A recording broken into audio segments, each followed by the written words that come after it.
Welcome to Dr. Fred Markets. This is not financial advice. Most people will never understand how crypto, AI, and global finance are reshaping the world.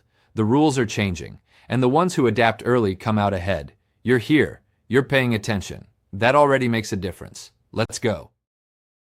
War stocks are overrated. Water is the real weapon. Israel hits Iran. Xi lands in North Korea. South Korea's tech index pukes. S&P still creeps green at plus 0.23%. That's your first tell. The world is on fire and the broad market yawns. Signal 2, defense majors quietly grind up, but their suppliers in mundane stuff, logistics, pipes, pumps, purification, are where the real margins hide. You never see them on CNBC, but they invoice every government on Earth. Signal 3, while you're doom-scrolling missiles, the driest sector on the planet, water infrastructure and scarcity plays, trades like a sleepy utility, even though UN data screams. By 2025, 1.8 billion people live in absolute water scarcity zones. That's not a forecast. That's a logistics schedule. Here's the cliffhanger. Your safe tech index depends on fabs and data centers that die in 48 hours without industrial-grade water. You own the chips, but not the tap. Let's stitch this mess together. Today's headlines scream war and politics, but the real pricing power lives underneath all that flag waving. Whoever controls the pipes, pumps, and purification writes the invoice for every missile, every chip, every city. Governments launch bombs, corporations launch billing cycles, and in the background, water infrastructure quietly turns geopolitics into cash flow. Look at the math. Advanced semiconductor fabs use up to 4 to 5 million gallons of ultra-pure water per day. Not a lot. That's a small city worth. Nvidia up 1.73% today? Great. How many gallons of ultra-pure water does each incremental GPU demand before it ever hits your AI portfolio? Your AI trade is just a leveraged bet on boring water engineering. Next, data centers. The AI hype machine loves tokens per second. Reality cares about gallons per megawatt. Cooling those racks takes water or insanely expensive alternatives. As AI workloads ramp, hyperscalers run into local water caps. When that happens, they don't negotiate with you. They negotiate with a handful of companies that can make brackish, dirty, or seawater clean enough to run their toys. Margin lives there, not in your ETF brochure. Now layer on war. Israeli strikes, Iranian missiles, Xi in North Korea. Every general thinks in fuel and ammo. Every logistics officer thinks in water. Armies literally stop moving after 3 days without secure water supply. So who gets paid?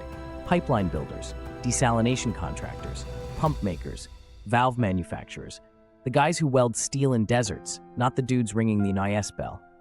Here's the mechanism nobody wants to admit. Conflict raises risk premia on the visible war toys, jets, drones, missiles. That sucks in retail gamblers. Meanwhile, ministries of defense quietly sign 10 to 20-year infrastructure contracts with water engineering firms at inflation-protected rates. Does what you just heard make you want to learn more, to dig deeper, to ask better questions? That curiosity is exactly what separates people who understand finance from those who don't. Most people stop at the surface. You're going further. Let's continue. No meme, no hype, just locked-in receipts. You're taught to treat water like a human right. Markets treat water logistics like a luxury good. Scarce, inelastic demand, and nobody can switch off their need because Twitter bullied them. So what does this mean for you, sitting there watching the S&P inch up while the world shakes? 1. Your diversified portfolio is more vulnerable to water shocks than to the next headline war. Your chips, your AI, your factories, your cities, all loaded on one invisible factor, industrial water availability. 2. The people who stop thinking in war versus peace and start thinking in flow versus no flow front-run the next decade of infrastructure capital. Wars start and end. Droughts and aquifers do not care about ceasefires. 3. Retail investors stare at defense stocks and ignore the fact that every missile factory, every naval base, every rocket pad has a water bill that scales with conflict. That bill gets paid, on time, every time. Here's the one thing you learned today. Water scarcity is not a climate story, it's a leverage story. Leverage on every other asset you own that assumes an endless, cheap supply of clean water. When that assumption breaks, the profits migrate to whoever sells the fix. So what action actually makes sense without pretending this is advice? First, map your exposure. List your top holdings. Ask one brutal question. How water intensive is this business? and who controls their supply and treatment. If you don't know, you're not investing, you're guessing. Second, study the picks and shovels of water scarcity. Not the shiny water rights kinds, but companies that do pipes, pumps, metering, filtration, membranes, desalination, leak detection. The dullest investor presentations often hide the cleanest balance sheets. Third, watch policy, not vibes. When governments panic about drought, they don't write Substack essays. They write billion-dollar procurement orders, follow infrastructure bills, not influencer threads. Your takeaway: stop chasing the explosions on the news and start following the flows on the balance sheet. War is spectacular.